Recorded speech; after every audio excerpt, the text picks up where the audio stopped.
Hey y'all, this is the ICONiCAST podcast by Icon Meals. So welcome everyone to another edition of ICONiCAST, where we try to bring the viewers, our audience, to indulge in our food and stuff. Just a ton of great motivation, inspiration, and just life-changing people and personalities that really just made an impact on the world, and try to give some additional information into their background, the mindset, and the lifestyle they live. So with that, we have an inspiration to me and many others today. We have, I'll call him a world-class renowned athlete, and not only athlete, but probably one of the individuals that I would say, in my mind, I've met a lot of people, but has the most probably mental toughness of anyone out there to date. And just a crazy individual, had some good conversations, also a native of Canada. So glad to have that in common with this individual. But this gentleman doesn't really need an introduction, but we will introduce him to just make sure that everyone knows. Again, just set tons of two different, I guess now, right, James? Two different Guinness Book World Records?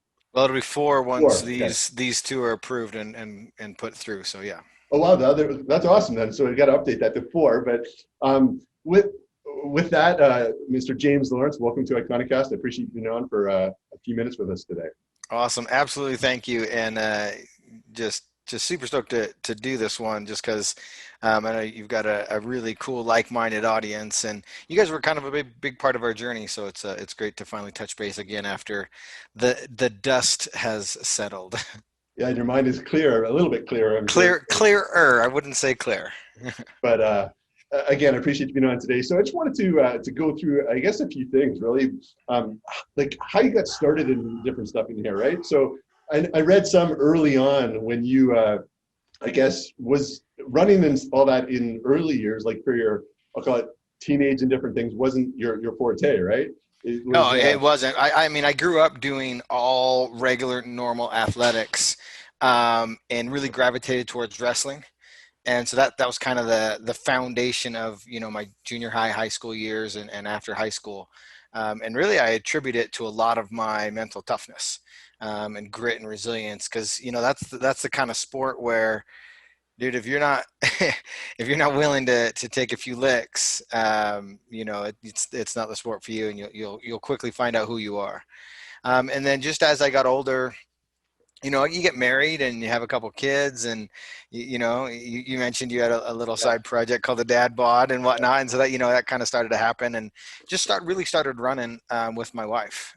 She was a bit of a runner, and we met at a gym, and so just kind of had that in common, and then just things slowly started to escalate, and we got into multi-sport together, and now we just do it, love it, and as history says or was told, it escalated quickly and got out of control.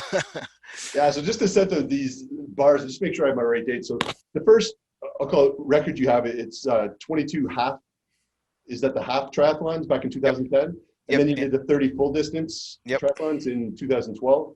Then fast forward, is that right? Then fast forward to 2015, it's the 50-50-50. Yep. So 50 triathlons in 50 states in 50 days. Yep. So that must have been crazy, right? No one probably, like if anyone said, hey, you could have been set, that was it, you didn't need to do any more. 50-50-50. I don't know, like hearing the stories about how you took your family, basically flying commercial, next day leaving Hawaii to go to, I guess Alaska to go to Hawaii to Washington or whatever it was, just mind-blowing. And then you stepped up and even said, hey, I'm not done, and said, hey, we got to do this, the Conquer 100. So we'll talk about. So what we'll just back up for just a second. Yeah. The 50 was, it was crazy because it was just such a big jump from what, the normal public was doing or seeing or had, anybody had ever accomplished. And so when we first announced it, we got no support. We were mocked. We were ridiculed. We were told it was impossible. As doctors said we were going to die. And at the time, my kids were ages 6 to 12, and we got 5 of them. And like you said, it started Hawaii, Alaska on an airplane, and then we met a small crew in Washington, did the lower 48 in a motorhome, and just, it was so. We were understaffed, under budget, underfunded, and it just was chaos and confusion. And we survived, we did it. that's, over the following 5 years, I kind of got swept away into like the speaking and the coaching and author and documentary and all this world. And so my training started to lapse, and then pandemic 2020 hits. And as a speaker, a racer, and a coach, in 48 hours, you have 100% free time. Like your calendar is completely wiped clean. And so I'm looking at this going, all right, now what do I do? And I've always wanted to figure out, my entire career has been like, okay, how do I push my body, my mind to try to find human potential and human limits? And that's just really my limits. I just happen to be a human. And so then I started thinking, okay, if we remove the chaos and the logistics from the 50, could we double that and control the environment, put a team in place, and really self-fund it? Could we do 100? And so that's where the concept really came. And so I had an entire year to start to train for it, an entire year to start to plan for it. And I was out of shape too. I was trying to get back on journey. I was on the road, spoke in 48 different countries. And so that takes a toll on your body, and you're just really on the road a ton. And so for me, the journey kind of started to take place early in 2020, when a new, the opportunity of time presented itself. And as time kept ticking away, and next thing you know, we announced it, and we were started on March 1st. And we did something crazy between March 1st and June 8th of this year, 2021. So let's have to update that. It's not the 100, it's 101, right? So I had to raise that bar one more step. So yeah, that's a fun ending to the story. That's awesome. I watched that. So what would you say, like, I think it is the mindset part, right? But for you, what is it that you had to tap into? Would you say it's more mental or more physical, or probably a combination of both? But when you're pushing yourself to that, obviously, like, you can push your body so far, but at some point, right, the mind has to take over. So would you say it's more the sort of tapping into both, or? Yeah, I get this question a lot, because people are trying to figure out, okay, how physical do I need to be? How mentally tough do I need to be? How do I attack both of those? And the answer really is, it's 100% of both. Because if you're not mentally tough, you can't drag your physically fit body through it. And if you're not physically fit, your mind can't drag you through it. Like, you will physically break down. And there is some very obvious physicalities to what we do. It is sport. It is still 140.6 miles a day of swimming, biking, and running. And just for the listeners that don't know, a full distance triathlon is a 2.4 mile swim, 112-mile bike ride, so a little over a century, and then a full marathon, which is 26.2 miles. And so it's a total of 140.6. So in this campaign, we said, okay, for a quarter of a year, we're going to do 140.6 every day, and that totaled over 14,000 miles on the human body. And what's crazy is you don't realize the compounding effect of those miles as you start to do it. So without the physicality of it, you'll break, you'll get injured, you can't recover from those injuries, and the campaign is over. I don't care how mentally strong you are. If you've broken your body, you cannot drag a broken body mentally through it. It will force you to stop. Wow, that's absolutely crazy. Talking about 14,000 miles, it's like most people don't put that on a car in a year, right? So yeah, that's right. From that standpoint. But I guess when you talk about mental toughness, a lot of people, you could probably have the argument or discussion on both sides, right? But do you think mental toughness is something that you're born with and born into, and it's almost innate, or do you think that you developed that and it evolved with you over time? Yeah, I think like any gift or skill set that we are born with, you look across the spectrum and we all have different gifts, right? And depending on the focus and attention we put into our gifts is how we develop them. So some people start with a higher level of mental toughness, but if they don't do anything with it, the individual with less mental toughness can, with time and experience, surpass that individual. So we're all born with a different starting point, but we all have the opportunity to develop that. And it's called showing up and doing things intentionally that are hard. That's the only way. Like, dude, you look like you're yoked. I have chest envy right now. And as an endurance athlete, I just story as well though, too, because I just don't have that. It's the same thing, right? I grew up, my nickname used to be Lumpy. Okay. So it's a mindset thing. I'm never going back to what I once was. So right. yeah. And so it's that same way. Like you can't get that look you have right now without doing a lot of reps and doing a lot of things around that to do it. Same thing with the space between our ears. That is a very powerful tool. Now, if we ignore it, it's going to get stagnant and useless. But if we really tap into it, push it, and take it somewhere, it becomes our most powerful muscle that you can flex at any time. So how important do you think is building, I'll call it a foundation in anything you do, right? Because it's not something you just, hey, decide to go to and then you jump in and, hey, I'm going to do 150 or conquer 100, right? So like, obviously you've built a foundation, but not only, let's say, just in this journey, but building a foundation in pretty much, I don't know, any element of your life or your journey. Yeah, I call it, you can't go from 0 to 100. And there's foundation and stepping stones and building blocks along the journey. You know, in the great and humble intro you did for me, it started with, you know, me running with my wife, struggling to run, that led into a half Ironman world record.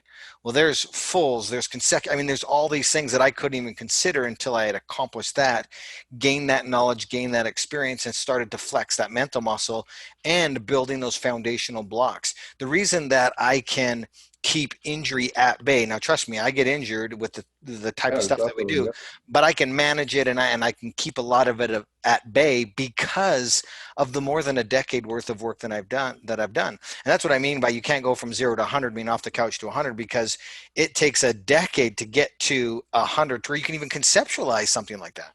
Yeah, I think that's what a lot of people overlook, right? They probably say, oh, James has this gift of blah, blah, blah, blah, blah, or hey, he's different than me, whatever, but they don't go back and they don't look at that decade we just discussed, right? And really, I think that's what a lot of people don't get when they look at something that you've done or those accomplishments. Yeah, I'm far from a gifted athlete. I was any athletic thing I did, I'd barely make the team and I'd work my way to be the best player. And I've had genetic tests done. I've had everything done. And I joke all the time from stage. And I said, I'm just an average white Canadian. And, and no disrespect to my home country, but I mean, that's just the reality of it. Like, I don't have this genetic advantage. I don't have, you know, the wingspan that's perfect for swimming like Michael Phelps. I don't have the VO2 capacity that Lance. I don't have these. I'm not a Shaquille O'Neal that is like that individual was built to play basketball, right? Like, I'm 5'8". I'm 175 pounds. I'm a size 11 shoe. Like, you look at everything about, like, I am just average across the board. And so it's just testament that wherever you are on your journey right now, you just have to start somewhere, because I started at the beginning, and trust me, nobody, if somebody would have been a spectator of my very first triathlon that I did, not a single person in the world viewing it would have said, that guy right there is going to go on to set sports endurance history. Like, there's no chance that happens. And it's because we all start somewhere, and I'm not gifted, but I put a lot of work into what I do. Well, that's awesome. I guess for our listeners as well. So the IRON Cowboy, right? So where did the name the IRON Cowboy come from? Yeah, I've got those 5 kids. And if you've ever tried to watch full distance triathlon or Ironman, it's the least friendly spectator sport on the planet. It sucks. You send your athlete off and maybe you see them blitz by hours later. And so I would, my kids would always come and they'd want to see dad. You know, they were young. They were 6, 7, 8, 9, 10. And so during the marathon portion, I'd start to wear a cowboy hat because nobody else was wearing a cowboy hat. There you go. So I'm like, okay, my kids are going to see me. And I'm like, I'm from Cowtown. The Stampede is our thing. Like, I'm going to do it. They're going to see me, recognize me. And the public kind of just started to dub me the IRON Cowboy because I wore a hat, cowboy hat, during every race of the 2012 world record, where we did 30 Ironmans in 11 countries. And so that kind of became my trademark and symbol, and it just stuck. And even if you look at our logo, the bottom part is the beard, and the top part is the cowboy hat. And so it's just it turned into our brand and our look. I love it. So I've read a little bit about, I guess, I don't know. Aha, I just heard your Canadian come I know out. when I get excited and I get going, the outs and abouts and house come And out. my Right? kids love it when I do it, and and I don't realize I do it either. It's when I get excited and they just like point at me and start laughing. That's funny because anytime I'm up on a stage or anything, it's always people pointing back on that. Or if I go home for like a week or two. Oh, as soon as I go home, I come back and I'm just like tons of bags and moms and A's. So I've read a little bit about, I guess, your alter ego, right? Okay. So if you can tell us a little bit, sort of, I don't know, how has that evolved for you and played like, I don't know, been an important part of your physical journey, not only in like your 30 or 50 or 100, sort of just in all areas, probably even now, like when you speak, right? Do you flip that alter ego or like, I don't know, that's just, it's interesting to me. And I just wanted to ask more about that. Yeah, I kind of put it in the category of putting on your uniform. Yep. And when you put that uniform on, you transition into something different because that uniform means something to somebody else or something to you, and you have to live up to that standard. And so, there's the people that know James Lawrence, the Iron Cowboy. James Lawrence, the father, the husband, and whatnot.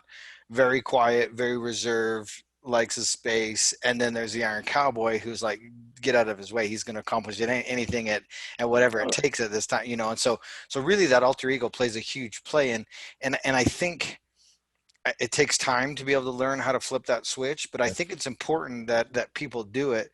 And I've received comments where like I'll be in the middle of being the Iron Cowboy and something happens with my kids and I switch and I instantly become a father in that moment, and I address that and then go back to so That's awesome. it's been interesting for the public to watch me, especially how the way we did the 100, the public really, the community and the public really came out, and was part of that journey. And so you can get to the point where you can kind of switch in and out of the alter ego, but when it does get real, when you're in the thick of it, to be able to say, no, I am the Iron Cowboy and this is what I do. It kind of defines you, and you excuses go out the window and you execute as if you're that alter ego. That's awesome. I call that your superpower then, one of them, right? Turning that on and off. So where did you get because when I look at you and what you've accomplished and stuff and just your journey even from before, right? You had to have this huge vision, okay, and work ethic. Where did that huge vision and work ethic come from? Was James always like this dreamer looking, or was it like maybe your mom, your dad, was it an upbringing? Yeah, I think it was a lucky combination of both my mom and my dad. I had a great upbringing. We were totally middle class, and I just public school and school sports. And so I had some great coaches. But as far as my parents go, my mom was this like stay-at-home mom, dreamer, you can be anything you want to be type positivity. And my dad was this blue-collar firefighter worker.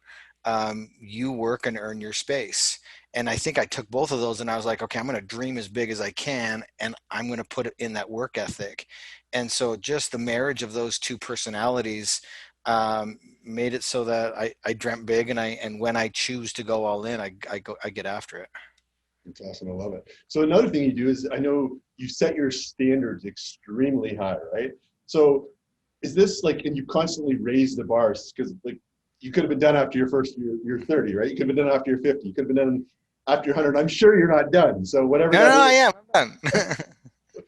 I'm sure outside of even physical activity or something else, but right, even for your kids and stuff, like like you sort of redefine success. So talk for a minute about like the standards, because so many people just, I'll call it like keep their music inside, right? They live that mediocre life. They think, hey, they're just doing enough to get by, or hey, it's just enough for me. But there's a big difference there. I'd love to just have you address that for a second on like how your standards, and even for your kids, right? For me, it's like, it's them seeing what I'm doing, right? Like I say, hey, dad bod, but it's like you have an accountability and a responsibility. And I find with you that sort of on a similar path, but even higher, where you're pushing those standards. And is that held for all your kids and everything else? And I presume you speak on that a lot as well. So Yeah, it's interesting with kids. I mean, they're such sponges, and they're watching exactly what you're doing at all times. And so, for my wife and I, we just try to be the best we can at all times. Obviously, we're not perfect, but we try to do things with as much integrity as we can, and the kids see that. But as far as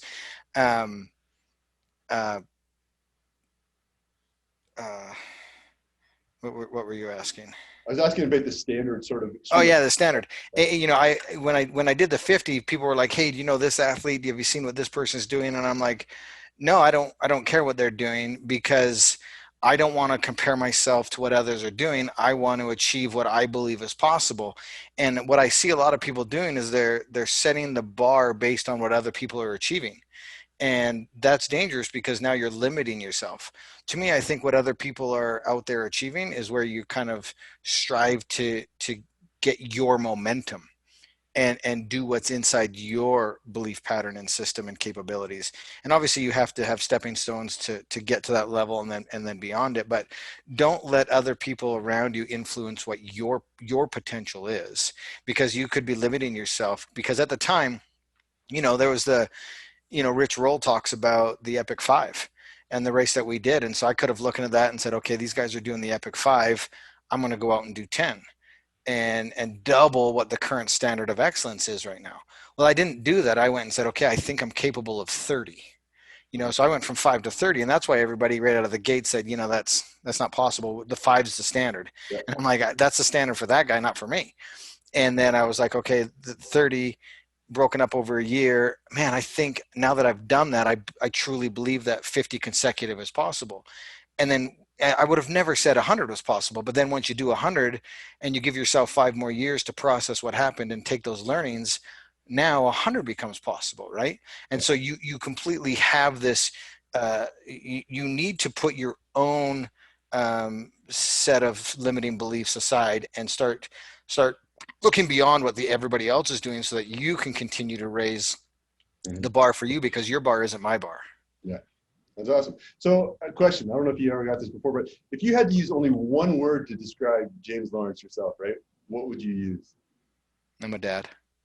Dad, I love it. I would have said something else off the top. That's awesome. I would have probably said for you, relentless or limitless or something like that. But I love that. Great answer, James. I love that one.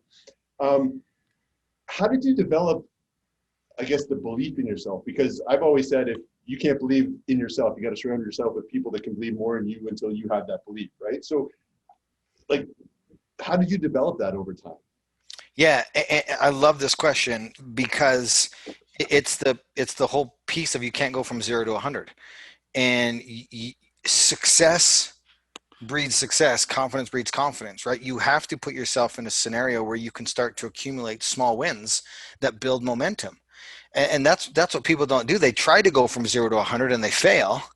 And then they're like, oh, okay, now they associate themselves with failure. And so I started and I was like, look, I'm going to start with sprint triathlons. And I got really, really good. And a sprint triathlon is just a really short version of a triathlon. A triathlon is anything swim, bike, run. So there's a sprint, Olympic, half, and full.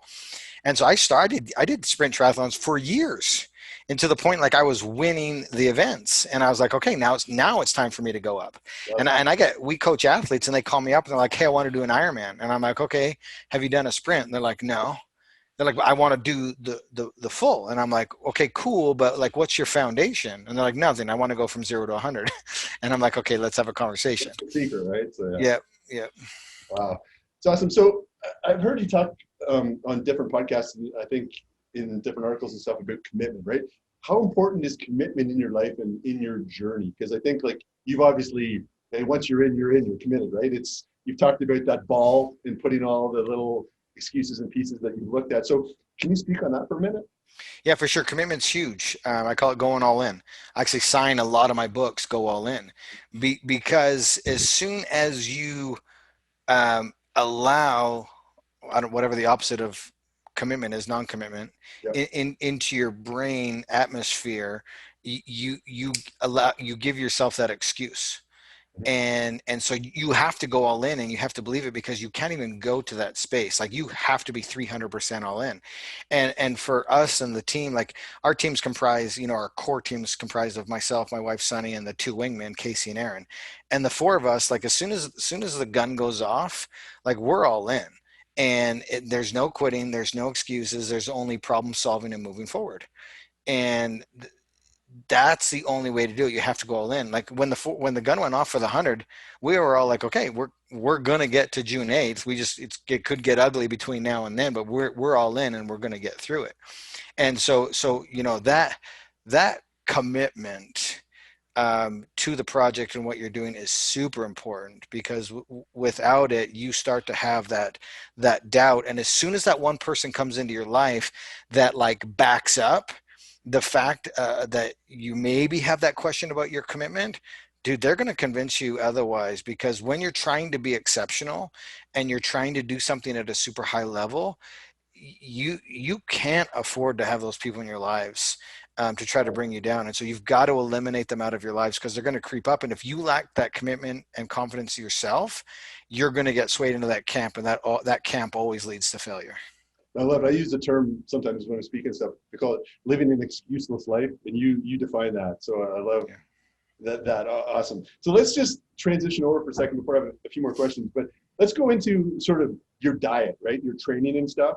So what is because I told you before we were recording, I think in GQ or somewhere I read before that, hey, you don't really have a diet. So what does your diet look like, and how does that change from when you're not, I'll call it training, to obviously you're going to have to increase calories and different things when you're training. But what does that really look like, and does it differ a lot?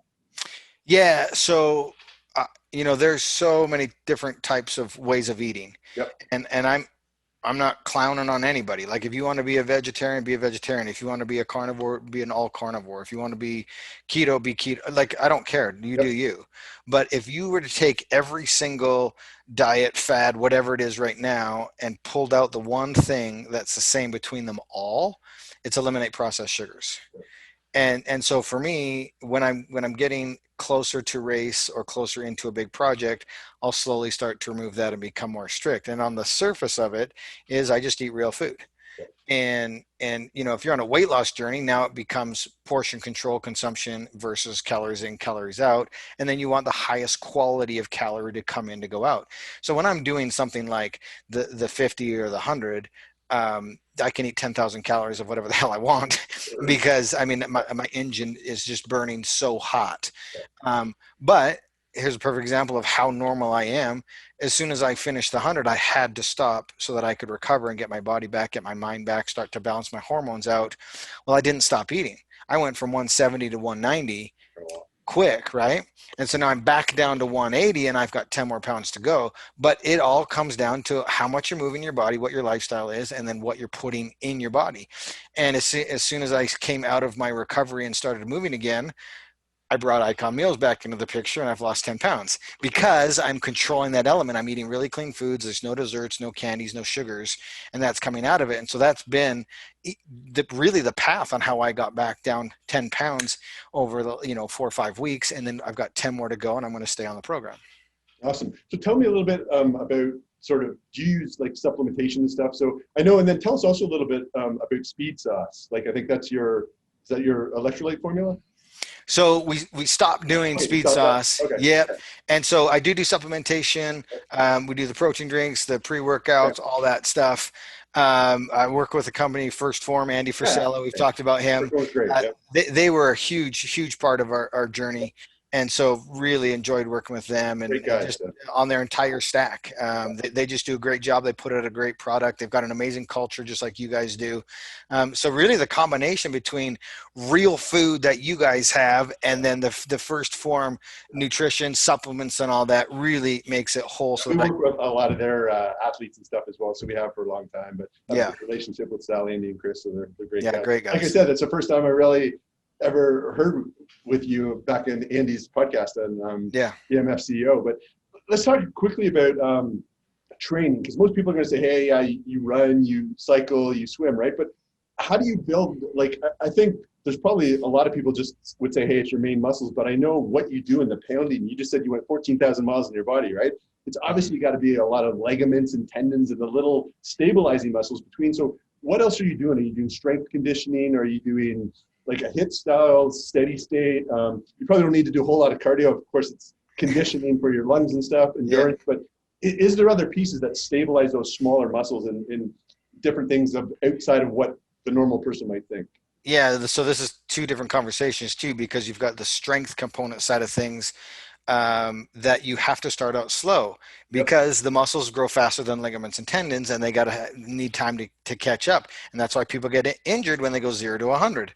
And so we do the strength training, and then we do a lot of shorter distance speed work to start to develop that type of fast twitch and the supporting muscles around it.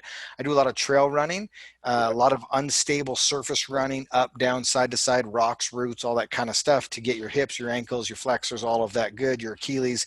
That's the type of stuff that needs to be strong. We do a lot of stepper work, going up hills, inclines, steep on the treadmill, things like that. And then recovery is also huge. We do red light therapy. We do hyperbaric chamber. We do cold plunge, stuff like that. Yeah, acupuncture, dry knee. I mean, all of it. I mean, I just did. What's the word? Stem cell. Okay. I just did some stem cell to help me recover. I mean, there's just so much that goes into it, and a lot of people don't realize that. They're just like, oh, I just got to do one or two things. No, you got to do a lot of things right, and to get it right. And so it's not just swim, bike, run. It's the whole recovery sphere and paradigm, and then it's the strength training and the mobility work and things like that we do to support those smaller muscles. Because if you're just doing strength and you're just doing the cycling, your quads and everything are gonna get so big the ligaments and tendons can't handle it, and that's where you're going to get injured. Awesome. I appreciate you speaking on that, because I think a lot of our audience thinks, oh yeah, he just ran, he just biked, he swam all day. But I know there's a lot of different things. So I know we're wrapping up here, and I appreciate your time, so I just want to be cognizant of that. But what would you say, what's the legacy that you want to leave, right? For your kids, for your family, for everyone out there? What's that? Yeah. To be honest, it's, again, a father first. I want people to realize that family is important. Okay. You've got to, as parents, we have a responsibility. You had these kids. You've got to, put a lot of time and effort into them. But ultimately, at the end of the day, I want people to remove excuses and entitlement out of their vocabulary and own it. Like if you're winning or losing, it's your fault. If you're fat, it's your fault. If you're skinny, it's your fault. If you're strong, it's your fault.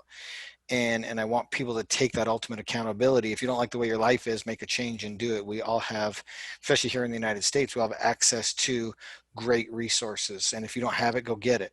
It's just possible. I literally immigrated from a different country. Yes, it was Canada, but I had one friend and a couple of dollars in my pocket, and I built an empire here. And so it's truly possible to come into an area, know nobody, and really, go after it, and you can create anything you want. So I think that's the legacy, is one, just get the hell out of your own way and create and be anything you want to do and be. Awesome. I appreciate it. So what would you say is the hardest thing you had to overcome on your journey? So I know there's probably different things that you had to overcome on the 50 versus the 100, right? Just based on the distance, the timing and stuff. But if you had to say, hey, there's the one thing that I really had to overcome, what would that have been? Keeping Sonny Joe happy. Happy wife, happy life, right? There you go. If that's the theme and the motto and the one thing you get from this, man, you will continue to win in life. I have to say though, James, I love seeing Sonny be that big of part. Like we talked a little bit before, right? I've been married 23, you've been married 21. You used to have seemingly, I'm sure, hey, I know it's not always just happy sailing, right? But again, to see her be that integral part of your camp, and really how you guys have built this legacy, this empire together. It's awesome on that. So I give you props and congratulations on that. But yeah, thanks. Because if you look at it, I mean, I'm the face of the brand, and I'm the one out there kind of suffering in pain. I've discovered that my gift is suffering, but none of it happens without Sonny Joe in the background and the wingmen doing their job and the insane team that we have. And I mean, I had deep tissue body work done for 2-3 hours a night for a quarter of a year.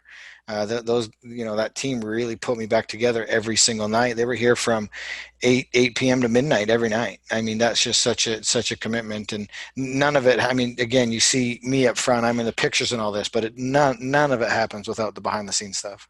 Just a couple more questions for you. So if you had to tell, I don't know, or give us one or two traits for really allowing you to achieve success and to where you are, what would those couple of traits that you've developed or I don't know, culminated right over those years being? I would just say you're guaranteed to fail if you stop showing up, right? And so consistency over a long period of time, like that's a trait you have to have. Like keep showing up, keep refining your tool, keep adding members to your team, keep learning, keep growing. And yeah, there's going to be frustrations, there's going to be losses, there's going to be injury, there's going to be peaks and valleys. it's who you are in the valleys that defines who you are. And so being resilient in those moments is ultimately that's the characteristic you have. Putting together our team, I don't look for someone who's awesome on paper and who's awesome when they're awesome. I look for someone who's awesome when they're broken and exhausted. That's the guy I want on my team, because he's going to be exceptional when he's great, but he's going to be great when he's not. Yeah, people need to go back and listen to this a few times, because that's key life lessons right there. So I appreciate that. So I guess you get this question a lot, right? But what's next for the IRON Cowboy? What's next for James Barnes, right? Like, yeah, I think that the best answer I have right now is my next goal is to live till I'm 100. That's awesome. I love that. So where can people find you right there, James? I appreciate you being on, but can you give the listeners where they can find you, social, otherwise? Yeah, I want people to get your book as well. Great book. So yeah, everything that we have, our merchandise, our books, anything information-wise, points to every direction is ironcowboy.com. And on social media, our biggest platform is Instagram, and it's IRON Cowboy James. Awesome. Well, I appreciate you taking the time today. I appreciate the amount of, I'll call it nuggets that you've dropped for our listeners. Not only, hey, on the nutritional side, sure, we're a food company, but from the standpoint of really just putting your mindset in the right position, right? And allowing people to go from where they are, if they feel stuck, to where they need to be. So I appreciate the time you took, and thank you very much for speaking with us today. And we look forward to hopefully following up down the road and learning a little bit more. But appreciate the time, sir. Awesome, man. Thank you. Have a great day.